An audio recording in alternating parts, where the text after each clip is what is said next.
സംസ്ഥാനത്ത് കനത്ത മഴയിൽ വ്യാപക നാശനഷ്ടം. പാലക്കാട് കണ്ണമ്പ്രയിൽ വീടിടിഞ്ഞ് അമ്മയും മകനും മരിച്ചു.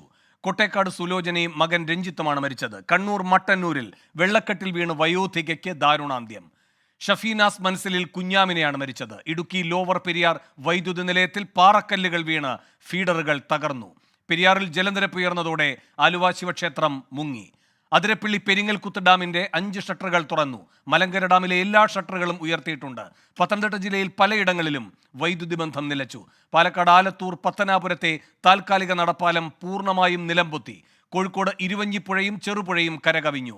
വയനാട് നൂൽപ്പുഴ കരകവിഞ്ഞതോടെ കുടുംബങ്ങൾ ഒറ്റപ്പെട്ടു. അടുത്ത 4 ദിവസം അതിതീവ്ര മഴയുണ്ടാകുമെന്ന് കാലാവസ്ഥാ വകുപ്പ് അറിയിച്ചു. നിഖിൽ പ്രമേഷ് പാലക്കാട് നിന്ന്, രാഹുൽ വിജയൻ ഇടുക്കിയിൽ നിന്ന്, മിഥില ബാലൻ കോഴിക്കോട് നിന്ന്, ടോബി ജോൺസൺ കോട്ടയത്ത് നിന്ന്, പത്തനംതിട്ടയിൽ നിന്ന് ശ്രീകുമാരൻ, വയനാട്ടിൽ നിന്ന് സൂർജിത്ത് അയ്യപ്പത്ത്, മലപ്പുറത്ത് നിന്ന് ഷഹദ് റഹ്മാൻ, ആലുവ ശിവക്ഷേത്രത്തിനടുത്ത് നേശ്രീകാന്ത് എന്നിവരാണ് തത്സമയ വിവരങ്ങളുമായി ചേരുന്നത്. ആദ്യം നിഖിൽ പ്രമേഷിലേക്ക്. നിഖിൽ, വലിയ ദുരന്തമാണ് അവിടെ സംഭവിച്ചിരിക്കുന്നത്. എന്തൊക്കെയാണ് വിശദാംശങ്ങൾ? തീർച്ചയായിട്ടും വേണു, കണ്ണമ്പ്ര കൊട്ടേക്കാടാണ് വീട് തകർന്നു വീണ് 2 പേർ മരിച്ചത്. അതും നമ്മൾ ഓർക്കണം, രാത്രിയിൽ, അതായത് ഇന്നലെ രാത്രി മുതൽ അതിശക്തമായിട്ടുള്ള മഴയാണ് ആ മേഖലയിൽ പെയ്തുകൊണ്ടിരിക്കുന്നത്. അവർ കിടന്നിറങ്ങുന്നതിനിടയിലാണ് ദേഹത്തേക്ക് വീടിന്റെ ഈ ഒരു ഭാഗം ചുമർ ഇടിഞ്ഞു വീഴുന്ന സാഹചര്യം ഉണ്ടായത്. തുടർന്നാണ് കൊട്ടേക്കാട് സ്വദേശിനിയായിട്ടുള്ള 54-കാരി സുലോചന, അവരുടെ മകൻ 33 വയസ്സുള്ള രഞ്ജിത്ത് എന്നിവർ മരിച്ചത്. അവർ ഉറങ്ങിക്കിടക്കുമ്പോൾ അവരുടെ ദേഹത്തേക്ക് ഈ വീടിന്റെ ഒരു ഭാഗം ചെരിയുകയായിരുന്നു. നേരത്തെ തന്നെ അവരുടെ വീടിന് ബലക്ഷയം ഉണ്ടായിരുന്നു എന്നുള്ള കാര്യം അവർ ശ്രദ്ധയിൽപ്പെടുത്തിയിരുന്നു. പഞ്ചായത്ത് അധികൃതരുടെയും മറ്റും ശ്രദ്ധയിൽപ്പെടുത്തിയിരുന്നു. നമ്മളിപ്പോൾ ദൃശ്യങ്ങളിൽ കാണുന്ന ഈ ഭാഗമാണ് അവരുടെ ദേഹത്തേക്ക് ഇടിഞ്ഞു വീണത്. ഇതേ തുടർന്നാണ് 2 പേർക്കും ജീവൻ നഷ്ടമാകുന്ന സാഹചര്യം ഉണ്ടായത്. വലിയ ശബ്ദം കേട്ടാണ് ഇവിടുത്തെ പ്രദേശവാസികളായിട്ടുള്ള ആളുകൾ ഇവിടേക്ക് ഓടിയെത്തുന്നത്. ആ സമയത്ത് ഇവർ കാണുന്നത് ഈ ഇടിഞ്ഞു വീണ മണ്ണിനും കട്ടയ്ക്കുമൊക്കെ അടിയിലായി ഈ 2 പേർ, അമ്മയും മകനും, കിടക്കുന്നതായിരുന്നു. തുടർന്ന് അവർ നാട്ടുകാർ തന്നെ ആദ്യം രക്ഷാപ്രവർത്തനം ആരംഭിക്കുകയും തുടർന്ന് ഫയർഫോഴ്സിനെ വിവരം അറിയിച്ചു. തുടർന്ന് നാട്ടുകാരും ഫയർഫോഴ്സും ചേർന്നാണ് രക്ഷാപ്രവർത്തനം നടത്തി ഇരുവരെയും പുറത്തെടുത്ത് ആലത്തൂർ താലൂക്ക് ആശുപത്രിയിലേക്ക് എത്തിച്ചത്. നാട്ടുകാർ പറയുന്ന വിവരം അനുസരിച്ചാണെങ്കിൽ അവരെ പുറത്തേക്ക് എടുക്കുമ്പോൾ തന്നെ ഇരുവരുടെയും ആരോഗ്യനില വളരെയധികം മോശമായിരുന്നു. ഇരുവർക്കും നന്നായി പരിക്കേൽക്കുന്ന സാഹചര്യം ഉണ്ടായിരുന്നു. ഇതേ തുടർന്നാണ് ആലത്തൂർ താലൂക്ക് ആശുപത്രിയിൽ എത്തിച്ചത്. പക്ഷെ അവിടെ എത്തിക്കുമ്പോഴേക്കും തന്നെ അവരുടെ ആരോഗ്യനില മോശമാവുകയും മരണം സംഭവിക്കുകയുമായിരുന്നു. തീർച്ചയായിട്ടും ഒരു ദൗർഭാഗ്യകരമായിട്ടുള്ള, അങ്ങേയറ്റം ദൗർഭാഗ്യകരമായിട്ടുള്ള ഒരു സംഭവം തന്നെയാണ് ഇന്നിപ്പോൾ രാവിലെ ഉണ്ടായിട്ടുള്ളത്. ഇരുവരുടെയും മൃതദേഹങ്ങൾ അല്പസമയത്തിനകം ഈ പോസ്റ്റ്മോർട്ടം നടപടികൾക്കൊക്കെ വേണ്ടി മാറ്റും. എന്തായാലും ഈ മഴക്കാലത്ത് വളരെ ദൗർഭാഗ്യകരമായിട്ടുള്ള, വേദനാജനകമായിട്ടുള്ള ഒരു കാര്യമാണ്. കാരണം 2 പേർ കിടന്നുറങ്ങുന്നതിനിടയിലാണ് ഈ ഒരു സംഭവം ഉണ്ടായത് എന്നുള്ളത് അതിന്റെ വ്യാപ്തി ഇത്രമേൽ വർദ്ധിപ്പിക്കുന്നത്. ഈ അമ്മയും മകനും നേരത്തെ തന്നെ പഞ്ചായത്തിലടക്കം തങ്ങളുടെ വീടിന് ഇങ്ങനെ ഒരു ഭാഗം ഇടിഞ്ഞു പൊളിഞ്ഞു വീഴാൻ വേണ്ടി നിൽക്കുന്നുണ്ട് എന്ന് പഞ്ചായത്ത് അധികൃതരെ അറിയിച്ചിരുന്നു എന്നാണ് അവർ പറയുന്നത്. പക്ഷേ വീടിന്റെ ഒരു ഭാഗം മാത്രമായാണ് ഇത്തരത്തിൽ റിപ്പയറിംഗ് ആവശ്യമായി വന്നത് എന്നുള്ളത് കൊണ്ട് നമുക്ക് കാര്യമായി ഒന്നും ചെയ്യാൻ ആ ഘട്ടത്തിൽ കഴിഞ്ഞിരുന്നില്ല എന്നുള്ളതാണ് അവിടുത്തെ വാർഡ് മെമ്പർ അടക്കം വ്യക്തമാക്കിയത്. എന്തായാലും വളരെ വിഷമകരമായിട്ടുള്ള ഒരു സാഹചര്യമാണ്. 2 പേർക്ക്, അമ്മയ്ക്കും മകനും, ദാരുണാന്ത്യം ഉണ്ടായിരിക്കുകയാണ്. പാലക്കാട് ജില്ലയിൽ നമുക്കറിയാം അതിശക്തമായിട്ടുള്ള മഴ തുടർന്നുകൊണ്ടിരിക്കുകയാണ്. വിവിധ മേഖലകളിൽ നിന്ന് ഇത്തരത്തിൽ വീടിന് മുകളിലേക്ക് മരം വീഴുകയും അതോടൊപ്പം തന്നെ ഈ റോഡിന് കുറുകെ മരം വീണ് ഗതാഗതം തടസ്സപ്പെടുകയും വാഹനങ്ങൾക്ക് മേൽ ഇത്തരത്തിലുള്ള മരങ്ങൾ പതിക്കുകയും ചെയ്യുന്ന സാഹചര്യം ഒക്കെ ഉണ്ടാകുന്നുണ്ട്. അട്ടപ്പാടിയിൽ നിന്നടക്കം ഇത്തരത്തിലുള്ള വാർത്തകൾ ഇന്ന് രാവിലെ മുതൽ തന്നെ റിപ്പോർട്ട് ചെയ്യപ്പെടുന്നുണ്ട്. എന്തായാലും ജില്ലയിലും അതിശക്തമായ മഴ തന്നെയാണ് തുടരുന്നത്. ഇന്നലെ മുതൽ തന്നെ അത് സമാനമായ രീതിയിൽ തന്നെയാണ് തുടർന്നുകൊണ്ടിരിക്കുന്നത്. ശക്തമായിട്ടുള്ള മഴയാണ് ഉള്ളത്. അട്ടപ്പാടി ചോലക്കാട്ടിൽ വീടിന് മുകളിൽ ഇലക്ട്രിക് പോസ്റ്റ് ഒടിഞ്ഞു വീണിട്ടുണ്ട്. ചോലക്കാട് സ്വദേശിനി ലീലാമ്മയുടെ വീടിന് മുകളിലാണ് ഈ മരം, ഈ പോസ്റ്റ് വീഴുന്ന സാഹചര്യം ഉണ്ടായത്. നല്ല മഴയാണ് അട്ടപ്പാടിയിൽ അടക്കം പെയ്തുകൊണ്ടിരിക്കുന്നത്. അങ്ങനെ ജില്ലയുടെ മലയോര മേഖലകളിലും ഗ്രാമപ്രദേശങ്ങളിലും എല്ലാം തന്നെ ശക്തമായിട്ടുള്ള മഴയാണ് പെയ്തുകൊണ്ടിരിക്കുന്നത്. അതിന്റെ ഒരു പ്രതിഫലനം ഇന്ന് രാവിലെ തന്നെ നമ്മൾ കേട്ട ഏറ്റവും ദുഃഖകരമായിട്ടുള്ള വാർത്തയാണ് ഈ കണ്ണമ്പ്രയിലെ അമ്മയുടെയും മകന്റെയും വിയോഗം. വേണം. നിഖിൽ പ്രമേഷാണ് പാലക്കാട് നിന്ന് വിവരങ്ങൾ നൽകിയത്. കോഴിക്കോട് നിന്ന് മിഥില ബാലനും ചേർന്നു തത്സമയ വിവരങ്ങളുമായി. മിഥില, കോഴിക്കോട് ഇരുവഞ്ഞിപ്പുഴയും ചെറുപുഴയും കരകവിഞ്ഞു. മറ്റെന്തൊക്കെ വിവരങ്ങളാണ് അവിടെ നിന്ന് നൽകാൻ കഴിയുന്നത്? വേണു, ഞാനുള്ളത് ഈ ചെറുപുഴയുടെ തീരത്താണ്. നമുക്കിപ്പോൾ ദൃശ്യങ്ങളിൽ നിന്ന് തന്നെ കാണാം, ചെറുപുഴ കരകവിഞ്ഞൊഴുകുകയാണ്. വളരെ ശക്തമായ ഒരു ഒഴുക്ക് ഈ പുഴയിലുണ്ട്. ആ പുഴയിൽ നിന്നുള്ള വെള്ളമാണിപ്പോൾ ഈ റോഡിലേക്കെല്ലാം എത്തി ഗതാഗതം പൂർണ്ണമായും നിലച്ചിട്ടുള്ളത്. ചെറുപുഴ മാവൂരിനെ സംബന്ധിച്ച് പറയുകയാണെങ്കിൽ ചെറിയൊരു മഴ പോലും ഇവിടെ വലിയ വ്യാപകമായ നാശനഷ്ടങ്ങൾ ഇടയാക്കുന്നുണ്ട്. ഏറ്റവും കൂടുതൽ വാഴ കർഷകരുള്ള ഒരു പ്രദേശം കൂടിയാണ് മാവൂർ മേഖല. ഇവിടുത്തെ നമുക്കിപ്പോൾ കാണാം, ഈ ദൃശ്യങ്ങളിൽ കാണാം വാഴകൃഷിയാണ്. ഈ വാഴകൃഷിയെല്ലാം വെള്ളത്തിലായിട്ടുണ്ട്. ഓണം ലക്ഷ്യമിട്ട്, അതായത് ഓണ വിപണി ലക്ഷ്യമിട്ട് ഉണ്ടാക്കിയ വാഴ കൃഷിയാണ് ഇത്തരത്തിൽ ഇപ്പോൾ നശിച്ചുകൊണ്ടിരിക്കുന്നത്. എനിക്കിവിടെ കുറച്ച് ആളുകളുണ്ട്, ഇവിടെ അവരോട് നമുക്ക് ചോദിച്ചു നോക്കാം. ഇത് വെള്ളം ഇപ്പോൾ കയറി വരികയാണോ കൂടുതൽ? വെള്ളം കയറി വരികയാണ്. നനച്ചിട്ടില്ല വെള്ളം, നല്ല ഏറ്റാ കയറുന്നത്. കൊല്ലങ്ങൾ ആയിട്ട് ഞങ്ങൾക്ക് ഇത് തന്നെയാണ് 2-3 പ്രാവശ്യമാണ് എല്ലാ കൊല്ലത്തിലും ഞങ്ങൾ ഉപയോഗിക്കുന്നതും. ഇങ്ങനെ വെള്ളം കയറി കഴിഞ്ഞ് ഞങ്ങൾക്ക് നഷ്ടമൊക്കെ ഉണ്ടാകണതൊക്കെ. ഇത്ര പ്രാവശ്യം ഞങ്ങൾ പുറേന്ന് ഒഴിവായി പോകണം നിൽക്കണം. അപ്പോൾ ഒഴിവാക്കാൻ വേണ്ടി നിൽക്കുക ഞങ്ങൾ. 3 പ്രാവശ്യമൊക്കെയാണ് വെള്ളം കയറുന്ന വർഷത്തിൽ തന്നെ. അപ്പോൾ ഞങ്ങൾക്ക് ഈ റോഡാണെങ്കിൽ ഏകരം ഹൈറ്റ് കുറവായതുകൊണ്ട് പെട്ടെന്ന് റോഡിന് വെള്ളം കയറുന്നുണ്ട്. അപ്പോൾ ഞങ്ങൾക്ക് പിന്നെ പോവാനും അങ്ങനത്തെ എല്ലാത്തിനും ബുദ്ധിമുട്ടാണ്. ഇപ്പം തന്നെ ഞങ്ങൾ വണ്ടിയൊക്കെ മേലെ വീട്ടിലേക്ക് കയറ്റി വെച്ച് അതുപോലെ വീടിൻ്റെ സാധനങ്ങളൊക്കെ ഒഴിവാക്കാൻ നിൽക്കുകയാണ്. അങ്ങനത്തെ എല്ലാ പ്രശ്നങ്ങളും ഉണ്ട്. ഒരു പ്രാവശ്യം തന്നെ അല്ല വെള്ളം വരുന്നത്. അപ്പം അങ്ങനത്തെ ഒരു ബുദ്ധിമുട്ടുണ്ട് ഞങ്ങൾക്ക്. എത്രയും വേഗം രാവിലെ വെള്ളം കൂടി വരികയാണ്. വെള്ളം നല്ല പൊക്കാണ്. ഇപ്പം എത്രയോ കൂടി ഞങ്ങൾ രാവിലെ എണീറ്റപ്പൊക്കെ ഇവിടെയാണ് വെള്ളം. ഇപ്പോൾ കുറേ അങ്ങോട്ട് എത്തിക്കുകയാണ് വെള്ളം. ഇപ്പോൾ വീട്ടിലെ സാധനമൊക്കെ ഒഴിവാക്കാനായിട്ട് നിൽക്കുക. ഇതാണ് ഇവിടുത്തുകാർ പറയുന്നത്. അവർ വർഷങ്ങളായി മഴക്കാലത്തൊക്കെ ഇവർ അനുഭവിക്കുന്ന ഒരു ദുരിതമാണ്. സാധനങ്ങൾ എടുത്ത് അടുത്ത വീടുകളിലേക്ക് പോവുക, അല്ലെങ്കിൽ ഈ മഴക്കാലത്ത് വീടൊഴിഞ്ഞു പോവുക, അത്തരം ഒരു സ്ഥിതിവിശേഷമാണ്. ഇപ്പോൾ എനിക്കൊപ്പം ഒരു വാഴ കർഷകൻ കൂടി ചേരുന്നുണ്ട്. എങ്ങനെ നല്ല രീതിയിൽ വാഴ പോയിട്ടുണ്ടോ? വാഴ പിന്നെ ഇത് നമ്മൾ ഏകദേശം ഒരു 60% വെട്ടിക്കഴിഞ്ഞിട്ടുണ്ട് സീസൺ ആയതുകൊണ്ട്. പിന്നെ ഭാഗികമായി ചില പ്രദേശങ്ങളിൽ ഈ പിന്നെ ഓണവിപണി ലക്ഷ്യമിട്ടുകൊണ്ടും ഇങ്ങനെ വാഴക്കൃഷി ചെയ്യുന്നുണ്ട്. അതിനെല്ലാം ബാധിക്കുന്ന തരത്തിലാണ് വെള്ളപ്പൊക്കം. കൃഷിയാകെ ബാധിക്കുന്ന നിലയിലാണ് ഈ വെള്ളപ്പൊക്കം അനുഭവപ്പെടുന്നത്. ചെറുപുഴയായാലും ചാലിയാറായാലും, ചെറുപുഴയിൽ നിന്ന് അങ്ങോട്ടും ചാലിയാറിൽ നിന്ന് ഇങ്ങോട്ടും ഒഴുകുന്നതിൻ്റെ ഭാഗമായി ആകെ വെള്ളം മൂടപ്പെടുന്ന ഒരവസ്ഥയാണ് മാവൂർ പഞ്ചായത്തിൽ പൊതുവേ ഉള്ളത്. അത് 2018-ലും 2019-ലും ഏറ്റവും കൂടുതൽ ബാധിച്ചിട്ടുള്ളത് ഈ മാവൂർ പഞ്ചായത്തിനെയാണ്. പഞ്ചായത്തിൽ ഓണവിപണി ലക്ഷ്യമിട്ട വാഴ കൃഷിയാണോ ഇപ്പം നശിച്ചിട്ടുള്ളത്? ഓണവിപണി അത്ര ലക്ഷ്യമല്ലെങ്കിലും ഓണവിപണിയും ലക്ഷ്യമിട്ടുകൊണ്ടാണ് കൃഷിയെല്ലാം ചെയ്യുന്നത്.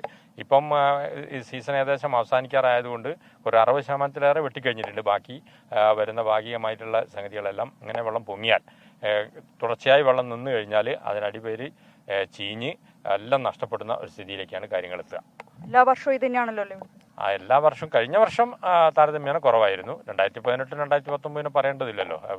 മഹാമാരിയും പ്രളയവും വന്നതിൻ്റെ ഭാഗമായി എല്ലാം നഷ്ടപ്പെടുന്ന ഒരു സ്ഥിതിയാണ് ഈ പഞ്ചായത്തിൽ പൊതുവെ ഉണ്ടായിട്ടുള്ളത്. അത് താമസക്കാർക്കും എല്ലാം വലിയ പ്രയാസമാണ് അതിൻ്റെ ഭാഗമായിട്ട് ഉണ്ടാക്കിയിട്ടുള്ളത്. വേണു, ഇതുതന്നെയാണ് മാവൂർ മേഖലയിൽ നിന്നും നമുക്ക് പറയാനുള്ളത്. ദൃശ്യങ്ങളിൽ കാണുന്നത് പോലെ വാഴ കൃഷി ഏറ്റവും കൂടുതൽ, ഞാൻ നേരത്തെ പറഞ്ഞു, വാഴ കൃഷി ഏറ്റവും നടത്തുന്ന ഒരു പ്രദേശമാണ് മാവൂർ മേഖല. ഇവർക്ക് ഈ ഒരു ചെറിയൊരു മഴ പെയ്താൽ പോലും ഈ ചെറുപുഴയും ചാലിയാറെല്ലാം കരകവിഞ്ഞ് ഒഴുകുന്നത് കാരണം ഇത്തരത്തിൽ വീടുകളിലേക്കും കൃഷിയെല്ലാം നശിക്കുന്ന ഒരു സാഹചര്യമുണ്ട്. ഇത് മാവൂരിലെ അവസ്ഥയാണ്. എന്നാൽ മുക്കത്തും ഇത്തരത്തിൽ ഇരുവഴിഞ്ഞി പുഴ കരകവിഞ്ഞ് ഒഴുകുന്നുണ്ട്. പുഴയുടെ തീരത്തുള്ള താഴ്ന്ന പ്രദേശങ്ങളിലെല്ലാം വെള്ളം കയറിയിട്ടുണ്ട്. ചെറുപുഴയുടെ തീരത്തുള്ള കാരശ്ശേരി കുമാരനെല്ലൂർ പഞ്ചായത്ത് ഗ്രൗണ്ടിൽ വെള്ളം കയറിയിട്ടുണ്ട്. മാവൂരിൽ തന്നെ എടുക്കുകയാണെങ്കിൽ മാവൂർ കച്ചേരിക്കുന്ന് സാംസ്കാരിക നിലയത്തിൽ നിലവിൽ ദുരിതാശ്വാസ ക്യാമ്പ് തുടങ്ങിയിട്ടുണ്ട്. ഒരു കുടുംബത്തെ ക്യാമ്പിലേക്ക് മാറ്റിപ്പാർപ്പിച്ചിട്ടുണ്ട്. കച്ചേരി 3 വീടുകളിലാണ് ഇപ്പോൾ നിലവിൽ വെള്ളം കയറിയിട്ടുള്ളത്. ഇതിൽ ഈ ഒരു കുടുംബത്തെ മാറ്റിപ്പാർപ്പിച്ചു. മറ്റുള്ളവരെല്ലാം തന്നെ ബന്ധുവീടുകളിലേക്ക് പോയിട്ടുണ്ട്. നിലവിൽ ഇതാണ് കോഴിക്കോട്ടെ ഒരു അവസ്ഥ.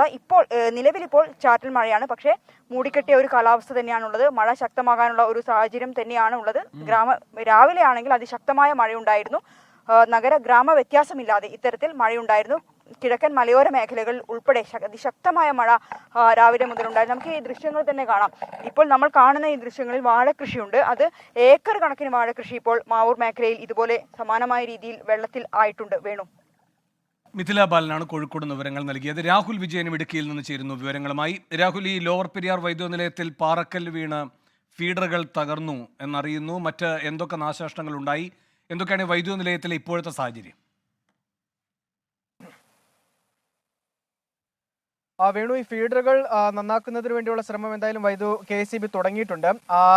എന്തായാലും വലിയ ഒരു തീവ്രതയിലേക്ക് അതിന്റെ നാശനഷ്ടങ്ങൾ പോയിട്ടില്ല എന്നുള്ളതാണ് മനസ്സിലാക്കാൻ കഴിയുന്നത്. പക്ഷേ കഴിഞ്ഞ 2 ദിവസമായിട്ടുണ്ടായ ഈ ഫീഡറുകളിൽ മണ്ണിടിച്ചിലും അതുപോലെ തന്നെ കല്ല് വീണുമുണ്ടായ നാശനഷ്ടം ഏകദേശം 1.5 കോടി രൂപയോളം വരുമെന്നുള്ളത് KSEB പറയുകയും ചെയ്യുന്നുണ്ട്. വൈദ്യുതി ബന്ധത്തെ അല്ലെങ്കിൽ തടസ്സപ്പെടുന്ന, അല്ലെങ്കിൽ ഏതെങ്കിലും തരത്തിൽ ഏതെങ്കിലും പ്രദേശത്ത് ബുദ്ധിമുട്ടുണ്ടാകുന്ന രീതിയിലേക്ക് ഫീഡറുകൾ തകർന്നിട്ടില്ല എന്നുള്ളതാണ് ഏറ്റവും പ്രധാനപ്പെട്ട കാര്യം. ഇനി മറ്റ് മേഖലകളിലേക്ക് വരികയാണ്. നോക്കുകയാണെങ്കിൽ ഇടുക്കിയിൽ പൂർണ്ണമായിട്ടും ഇന്നലെ ശക്തമായ മഴ പെയ്തിരുന്നു. എല്ലാ പ്രദേശത്തും ഒരേ രീതിയിൽ മഴ പെയ്യുകയായിരുന്നു. ദേവികുളത്തും പീരിമേട്ടിലുമൊക്കെ ഒരല്പം കൂടുതൽ പെയ്തു എന്ന് വേണമെങ്കിൽ പറയുകയും ചെയ്യാം. എല്ലായിടത്തും മണ്ണിടിച്ചിൽ, മരമൊടിഞ്ഞ് വീഴുന്ന അവസ്ഥകളൊക്കെ കാര്യമായി തന്നെ ഉണ്ടായിരുന്നു. വ്യാപക നാശനഷ്ടം ഉണ്ടായിട്ടുണ്ട് എന്ന് മനസ്സിലാക്കാൻ കഴിയുന്നുണ്ട്. പ്രധാനമായും ഈ ദേശീയപാത ഉൾപ്പെടെ മണ്ണിടിഞ്ഞ് വീണ് ഗതാഗതം തടസ്സപ്പെടുന്ന ഒരു സാഹചര്യം ഉണ്ടായിരുന്നു. മൂന്നാർ ഗ്യാപ്പ് റോഡിൽ അല്പസമയം മുമ്പാണ് ഗതാഗതം പുനഃസ്ഥാപിച്ചത്. അതുപോലെ തന്നെ മൂന്നാർ മാട്ടുപ്പെട്ടി റോഡിൽ ഇന്നലെ വൈകിട്ട് ഇടിഞ്ഞു വീണ മണ്ണ് ഇന്ന് രാവിലെ ഏറെ വൈകിയാണ് മാറ്റാൻ വേണ്ടിയുള്ള ശ്രമം തുടങ്ങിയത്. വാഹനങ്ങൾ കടന്നു പോകുന്നതിന് ബുദ്ധിമുട്ടുണ്ടായിരുന്നു. ഒരു വാഹനം ചെളിയിൽ പൂണ്ടുപോകുന്ന സ്ഥിതിവിശേഷം പോലും ഉണ്ടായി. പിന്നീട് ഉടുമ്പൻചോല ഭാഗത്തേക്കാണ് കൂടുതൽ മണ്ണിടിച്ചിലും മരമൊടിഞ്ഞു വീഴുകയും ചെയ്തിരിക്കുന്നത്. ശക്തമായ കാറ്റും ഈ മഴയ്ക്കൊപ്പം ഉണ്ട് എന്നുള്ളതാണ് ഏറ്റവും പ്രധാനപ്പെട്ട കാര്യം. അതുപോലെ തന്നെ പുന്നയാർ എന്ന് പറയുന്ന സ്ഥലത്ത് റോയി എന്ന് പറയുന്ന ആളുടെ വീടിന്റെ മുകളിലേക്ക് മണ്ണ് ഇത് രണ്ടും കൂടെ വന്ന് പതിച്ച് വീട് ഭാഗികമായി തകർന്നിട്ടുണ്ട്. കാഞ്ഞിരവേലിയിൽ അനീഷ് എന്ന് പറയുന്ന ആളുടെ വീടും കനത്ത മഴയിൽ തകർന്നു വീഴുന്ന ഒരു സ്ഥിതിവിശേഷം ഉണ്ടായിരുന്നു. അതുപോലെ തന്നെ ഉടുമ്പൻചോലയിലും ഒരു വീട് ഭാഗികമായി തകർന്നിട്ടുണ്ട്. അത് മരമൊടിഞ്ഞു വീടാണ്. അതുപോലെ തന്നെ പല പ്രദേശങ്ങളിലും വൈദ്യുതി ഇല്ല എന്നുള്ളതും അറിയാൻ കഴിയുന്നുണ്ട്. ഈ വൈദ്യുതി ലൈനുകളെല്ലാം മരമൊടിഞ്ഞു വീണ് പൊട്ടിക്കിടക്കുകയാണ്. അത് പുനഃസ്ഥാപിക്കാനുള്ള നടപടി എന്തായാലും KSEB തുടങ്ങുകയും ചെയ്തിട്ടുണ്ട്. നിലവിൽ മഴ മാറി നിൽക്കുകയാണ്, ആശ്വാസകരമായ കാര്യം. പക്ഷേ ഇന്നലെ ഒറ്റ ദിവസം പെയ്ത മഴയിൽ വ്യാപക നാശനഷ്ടം ഇടുക്കിയിൽ ഉണ്ടായിട്ടുണ്ട്. നിലവിൽ 2 ഡാമുകളാണ് തുറന്നിരിക്കുന്നത്. ഒന്ന് കല്ലാർകുട്ടി ഡാമും ഒന്ന് പാമ്പളയും. അത് കല്ലാർകുട്ടി ഡാമിന്റെ 4 ഷട്ടറുകൾ ഉയർത്തിയിരുന്നു. അതിപ്പോൾ 2 ഷട്ടറാക്കി കുറച്ചിട്ടുണ്ട്. ഡാമിലേക്കുള്ള നീരൊഴുക്കിന്റെ തോത് കുറഞ്ഞു എന്നുള്ളതാണ് നമുക്ക് മനസ്സിലാക്കാൻ കഴിയുന്നത്. മഴ വീണ്ടും കനക്കുകയാണെങ്കിൽ പരമാവധി സംഭരണശേഷിയിലേക്ക് ജലനിരപ്പ് വീണ്ടും എത്തുകയാണെങ്കിൽ ജലനിരപ്പ് ക്രമീകരിക്കാൻ കൂടുതൽ വെള്ളം മുതിരപ്പുഴയാറിലേക്കും പെരിയാറിന്റെ തീരത്തേക്കും ഒഴുക്കിവിടും. എന്തായാലും പല പ്രദേശത്തും മണ്ണിടിയൽ സാധ്യതയുണ്ട്. എല്ലാ മേഖലകളിലും തന്നെ ഇന്നലെ മഴ പെയ്തിട്ടുണ്ട്, മണ്ണിടിച്ചിലുണ്ടായിട്ടുണ്ട്. അതുകൊണ്ട് തന്നെ കൃത്യമായിട്ടുള്ള ജാഗ്രത പാലിക്കേണ്ടതാണ്. ഒരു തരത്തിലും ഈ മണ്ണിടിയൽ സാധ്യതയുള്ള പ്രദേശങ്ങളിലേക്ക് പോയി നിൽക്കരുത് എന്നുള്ള കൃത്യമായ നിർദ്ദേശം ജില്ലാ ഭരണകൂടം നേരത്തെ തന്നെ നൽകുകയും ചെയ്തിട്ടുള്ളതാണ്. എന്തായാലും അത്തരം കാര്യങ്ങൾ സൂക്ഷിച്ചു വേണം ചെയ്യാൻ. അല്ലെങ്കിൽ മരമൊടിഞ്ഞ് മരങ്ങളുടെ ചോട്ടിലൊന്നും വാഹനങ്ങൾ പാർക്ക് ചെയ്യരുതെന്നുള്ള കൃത്യമായ നിർദ്ദേശമുണ്ട്. അത് പാലിക്കണം എന്നുള്ളതാണ് നമുക്കും പറയാനുള്ളത്. ശരി, രാഹുൽ വിജയനാണ് ഇടുക്കിയിൽ നിന്ന് വിവരങ്ങൾ നൽകിയത്. ശ്രീകാന്ത് ഉണ്ട് ആലുവയിൽ നിന്ന്. ശ്രീകാന്ത്, പെരിയാറിൽ ജലനിരപ്പ് ഉയർന്നിരിക്കുന്നു, ആലുവ ശിവക്ഷേത്രം മുങ്ങിയെന്ന റിപ്പോർട്ടുകൾ, എന്തൊക്കെയാണ് പുതിയ വിവരങ്ങൾ?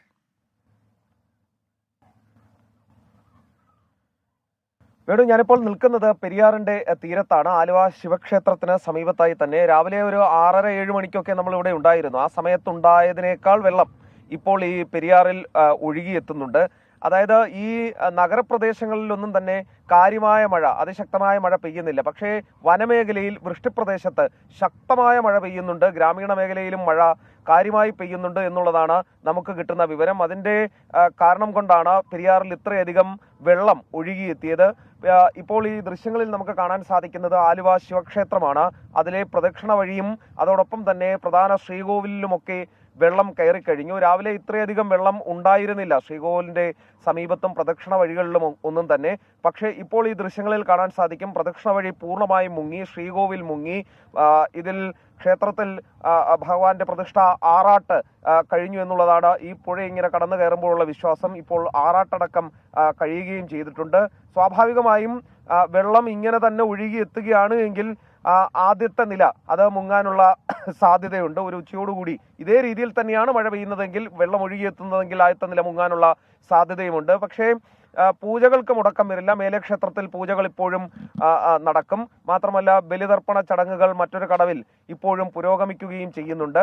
ഈ കർക്കിടക വാവുമായി ബന്ധപ്പെട്ട് ബുദ്ധിമുട്ടുകൾ ഉണ്ടാകില്ല, ബലിതർപ്പണ ചടങ്ങുകൾക്ക് ബുദ്ധിമുട്ടുണ്ടാകില്ല എന്ന് തന്നെയാണ് പ്രതീക്ഷിക്കുന്നത്. കാരണം മറ്റ് സ്ഥലങ്ങളിൽ അതിനുള്ള സജ്ജീകരണങ്ങൾ സ്വാഭാവികമായും ഒരുക്കും. അത്രയധികം മഴ നീണ്ടു നിൽക്കില്ല എന്നും പ്രതീക്ഷിക്കുകയും ചെയ്യുന്നുണ്ട്. പക്ഷേ ഈ ദൃശ്യങ്ങളിൽ കാണാൻ സാധിക്കുന്നത് നിലവിൽ ഇപ്പോൾ ക്ഷേത്രം മുങ്ങിയതാണ്. ഈ പെരിയാറ്റിൽ രാവിലത്തേതിനേക്കാൾ ജലനിരപ്പ് ഉയർന്നിട്ടുണ്ട്. വെള്ളം ഒഴുകി എത്തിക്കൊണ്ടേയിരിക്കുകയാണ്. വേണു, ശ്രീകാന്ത്, ജില്ലയിലെ പൊതുവായ സാഹചര്യമോ? വേണു, ഗ്രാമീണ മേഖലകളിൽ അതിശക്തമായ മഴ ഇന്നലെ മുതൽ പെയ്യുകയാണ്. ഇന്നലെ രാവിലെ മുതൽ തുടങ്ങിയ മഴയാണ്. ഇപ്പോഴും ഗ്രാമീണ മേഖലകളിലെല്ലാം തന്നെ മഴ പെയ്യുന്നുണ്ട്. വ്യാപകമായ കൃഷിനാശം ഉണ്ടായിട്ടുണ്ട്. അങ്കമാലിയിലൊക്കെ തന്നെ ഈ താഴ്ന്ന പ്രദേശങ്ങളിൽ, നഗരമേഖലയിലും അതോടൊപ്പം തന്നെ ഗ്രാമീണ മേഖലയിലും താഴ്ന്ന പ്രദേശങ്ങളിലൊക്കെ തന്നെ വെള്ളം കയറിയിട്ടുണ്ട്. മരമൊടിഞ്ഞു വീണ് ഗതാഗത തടസ്സം ഉണ്ടാകുന്ന പ്രശ്നങ്ങളൊക്കെ തന്നെ റിപ്പോർട്ട് ചെയ്യുന്നുണ്ട്. കോതമംഗലം ഉൾപ്പെടെയുള്ള മേഖലകളിൽ, കുട്ടമ്പുഴ ഉൾപ്പെടുന്ന വനമേഖലകളിലൊക്കെ തന്നെ ചപ്പാത്ത് മുങ്ങി ഗതാഗത തടസ്സം ഉണ്ട് എന്നുള്ള വിവരം പുറത്തു വരുന്നുണ്ട്. അവിടെയൊക്കെ തന്നെ മരമൊടിഞ്ഞു വീണുള്ള ഗതാഗത തടസ്സമാണ് ഏറ്റവും ഏറ്റവും പ്രധാനപ്പെട്ട കാര്യമായുള്ളത്. മൂവാറ്റുപുഴ മേഖലകളിൽ അതിശക്തമായ മഴ ഇന്നലെ മുതൽ തന്നെ പെയ്യുന്നുണ്ട്. അവിടെയും ഈ വെള്ളക്കെട്ട്, ഗതാഗത തടസ്സമൊക്കെ തന്നെയുണ്ട്. പക്ഷെ നഗരത്തിൽ അധികം മഴ പെയ്യാതിരുന്നത് ഈ വെള്ളക്കെട്ട് ഉൾപ്പെടെയുള്ള പ്രശ്നങ്ങൾ ഉണ്ടാകുന്നതിന് കാരണമായിട്ടില്ല. കാരണം സാധാരണഗതിയിൽ മഴ നഗരത്തിൽ പെയ്താൽ വലിയ വെള്ളക്കെട്ടുണ്ടാകേണ്ടതാണ്. പക്ഷെ നഗരത്തിൽ അധികം മഴ പെയ്തിട്ടില്ല, വെള്ളക്കെട്ടില്ല, മാറി നിൽക്കുന്നു. പക്ഷെ ഗ്രാമീണ മേഖലകളിൽ ശക്തമായ മഴയുണ്ട്, ഗതാഗത തടസ്സമുണ്ട്, വെള്ളക്കെട്ടുണ്ട്, മരമൊടിഞ്ഞു വീണുള്ള പ്രശ്നങ്ങൾ, വീട് തകർന്ന സംഭവങ്ങൾ. പറവൂരൊക്കെ തന്നെ ഇന്നലെ വീടിന് മുകളിലേക്ക് മരം വീണ് വീട് തകർന്ന സംഭവങ്ങൾ വരെ റിപ്പോർട്ട് ചെയ്യപ്പെട്ടിട്ടുണ്ട്. സമാനമായ രീതിയിൽ ഇപ്പോഴും മഴ തുടർന്നുകൊണ്ടിരിക്കുകയാണ്. ശരി, ശ്രീകാന്താണ് ആലുവയിൽ നിന്ന് വിവരങ്ങളുമായി ചേർന്നത്. കോട്ടയത്ത് നിന്ന് ടോബി ജോൺസണും ചേരുന്നു. ടോബി, കോട്ടയത്തെ സാഹചര്യം എന്താണ്, പ്രത്യേകിച്ചും മലയോര മേഖലയിൽ?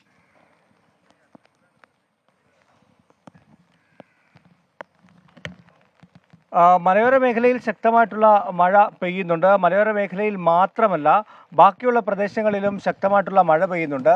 പ്രധാനപ്പെട്ട ഒരു പ്രശ്നം കോട്ടയം ജില്ലയെ സംബന്ധിച്ചുള്ളത് ശക്തമായിട്ടുള്ള കാറ്റ് വീശുന്നു എന്നുള്ളതാണ്. കഴിഞ്ഞ 2-3 ദിവസങ്ങളിലായി ശക്തമായിട്ടുള്ള കാറ്റ് വീശുന്നുണ്ട്. ഈ കാറ്റ് വീശുന്നതിനെ തുടർന്ന് പല സ്ഥലങ്ങളിലും മരങ്ങൾ കടപുഴകുന്ന ഒരു കാഴ്ച നമുക്ക് കാണാൻ സാധിച്ചു. റോഡുകളിലെല്ലാം തന്നെ മരം വീണ് ഗതാഗതം തടസ്സപ്പെടുന്നു. ഒപ്പം തന്നെ ഈ വൈദ്യുതി പോസ്റ്റുകൾക്ക് മുകളിലേക്ക് മരം വീണ് വൈദ്യുതി ബന്ധം തകരാറിലാകുന്നു. അതോടൊപ്പം തന്നെ വലിയൊരു പ്രശ്നമായിട്ടുള്ളത് നിരവധി വീടുകൾക്ക് മുകളിലേക്ക് മരങ്ങൾ വീഴുന്നു. ശക്തമായിട്ടുള്ള കാറ്റിൽ മേൽക്കൂരകൾ പറന്നു പോകുന്നു, പലതും നിലം പൊത്തുന്നു. എന്നിങ്ങനെ കാറ്റ് വീശുന്നതിനെ തുടർന്നുണ്ടാകുന്ന നാശനഷ്ടങ്ങൾ വലുതാണ്. ഇന്ന് രാവിലെ നമ്മൾ കണ്ടത് കുമ്മനത്തുള്ള ഇളങ്കാവ് ക്ഷേത്രത്തിന്റെ മുകളിലേക്ക് ഒരു വലിയ മരം കടപുഴകി വീഴുന്ന ഒരു കാഴ്ച കണ്ടു. ഭാഗ്യം കൊണ്ടാണ് അതിന് താഴത്തെ ഒരു ഓഡിറ്റോറിയത്തിൽ ഇരുന്ന ആളുകൾ രക്ഷപ്പെട്ടത്. ഇത്തരത്തിൽ വലിയ മഴക്കെടുതികൾ റിപ്പോർട്ട് ചെയ്യുന്നുണ്ട് ജില്ലയിൽ. പ്രധാനമായും കാറ്റും മഴയും ഒരേ സമയം ശക്തമായി ഉണ്ടാകുന്നത് തന്നെയാണ് വലിയൊരു ദുരിതമായി മാറിയിരിക്കുന്നത്. ജലനിരപ്പ് മീനച്ചിലാറ്റിൽ ഉയരുന്നില്ല, പക്ഷേ കാര്യമായിട്ടുള്ള പ്രശ്നമില്ല.